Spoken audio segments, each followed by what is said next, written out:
Kumusta mga kaibigan? Once again, welcome to our global cast. This is Life is Beautiful and I am in a place called Wollongong. Ito po ay dagat sa likod ko at may nakikita akong bundok sa harapan ko. Magkasama tayo for this global cast.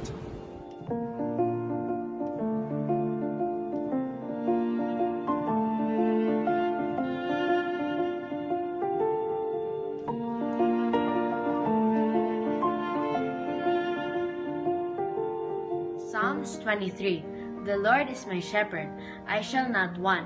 He makes me lie down in green pastures.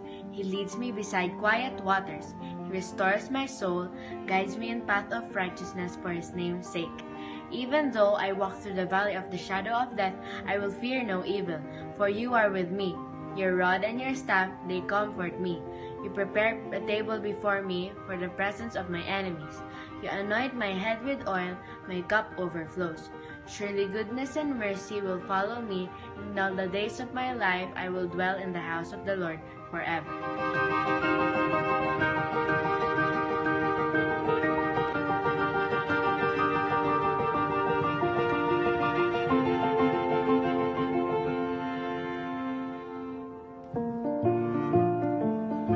Alam po ninyo mga kaibigan, napakahalaga sa buhay na patuloy po tayong natututo. Change is constant and so is learning. Whenever we learn from what we experience, then we benefit from it. Kagaya po ng travel. Halimbawa, ito pong kinalalagyan ko. Would you imagine that this is like 2 hours away from Sydney papunta sa south? Hindi po ito malapit doon sa pangkaraniwan yung nakikita where I have the Opera House at the background, tapos yung Sydney Botanical Garden. And I believe that in every places that we explore, we learn something new. It's all up to you what you would like to explore. But what is important is that in life, we are always open to learning something new. Meron tayong natututunang palaging bago. And because of that, then we continue to grow, we continue to improve, we continue to develop, and at the same time, we are able to take in something that we can pass on to the next generation. Something for all of us to think about right here in your global cast of Life is Beautiful. Kasama pa rin ang inyong kaibigan, Eric C. Maliwat.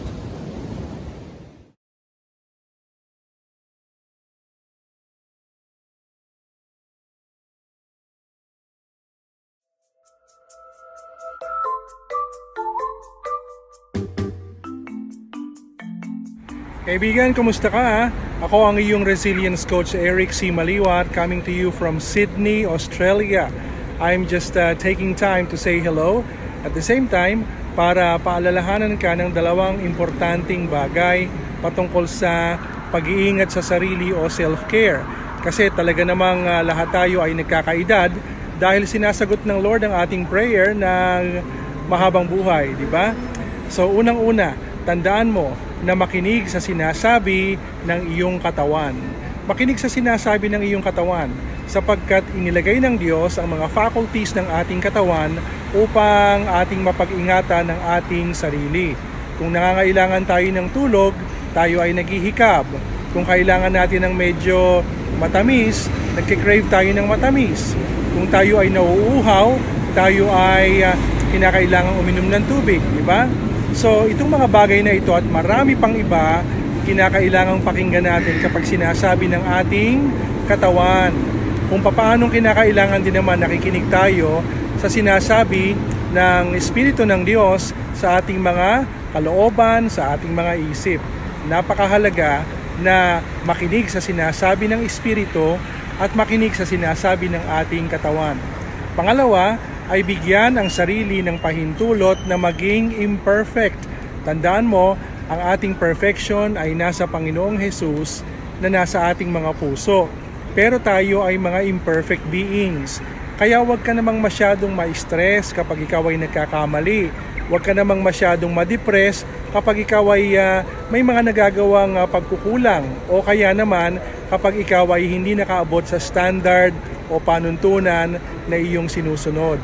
Kung ikaw ay hindi gumagawa ng kasalanan sa Panginoon, kung wala kang nasasaktan na kapwa-tao, at wala ka namang ginagawang masama, give yourself the permission to be imperfect.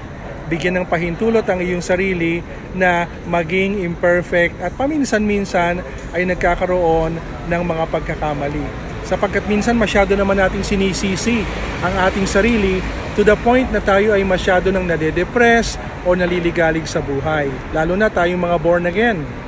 Minsan, masyado tayong mga perfectionist. Kaya kinakailangan para sa ating kabutihan, bigyan ang sarili ng pahintulot na maging imperfect. Mga kaibigan, maaga po ang Pasko dito sa Sydney, Australia. At dito po sa ating likuran ay makikita natin ang isang higanting Christmas tree. Ito po ay may taas na 3 palapag. Ano po ang gusto ko sa kakaibang Christmas tree na ito? Ang tawag dito ay Tree of Joy and Resilience. Kung mapapansin po natin, ang mga dekorasyon ay hindi pangkaraniwan. Sa mga nakalipas na taon, ito po ay napapalamutian ng mga Swarovski crystals at mga mamahaling hiyas. Ngayon po ay makikita natin na ang mga palamuti ay simpleng-simple at yung iba ay mga plastic recycled materials na maituturing na po na dapat ay itatapon na. At sinasabi po sa paliwanag na ang Tree of Joy na ito, Tree of Joy and Resilience, ay sumasagisag sa atin pong karanasan ngayong 2020, kung saan tayo po ay dumaan sa matinding pagsubok at maraming mga bagay sa ating buhay na napakahirap at para po bang kung atin pong titingnan, looking back, ay hindi na kinakailangan pang itabi, kung hindi itapon na. Pero alam po ninyo, kapag nakita natin ang kabuuan ng atin pong buhay bilang individual o bilang sama-sama, malalaman din po natin na maraming mga magagandang bagay na naganap sa atin pong 2020. Kagaya po nitong Tree of Joy na ito, bagaman ang mga bunga ay hindi pangkaraniwan, hindi yung magaganda o hindi kanais-nais, sa kamay ng nagdisenyo at ng Panginoon, ang atin pong mga bunga ay maaaring maging maganda ng dahil sa kanyang mayamang biyaya. Ang tanong, papaano po natin ginagamit ang ating mga buhay para maging makabuluhan at upang ang mga bunga ay magamit para sa kaluwalhatian ng Diyos. Sa Himpapawid, mula sa Maynila, ito ang Far East Broadcasting Company Philippines. FEBC Himpilang 702 DZAM. Agapay ng Sambayanan. Maraming salamat po at sa pamamagitan ng ganitong technology, we can be together kahit konting silip lang. Let me pray for you.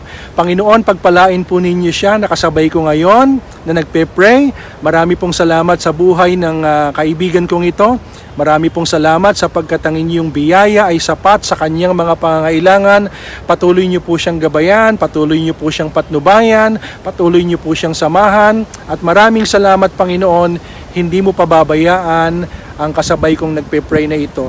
Kayo ang magtataguyod sa Kanya, sa Kanyang mga mahal sa buhay, at sa Kanyang mga pangangailangan. Marami pong salamat sa pangalan ni Jesus. Amen. So mga kaibigan, I hope you enjoyed our time together right here in this global cast of Life is Beautiful. From the beautiful beaches of Wollongong, ako po ang inyong kaibigan, Eric C. Maliwat, dito sa Australia. I am glad you are with me. Take care and God bless you.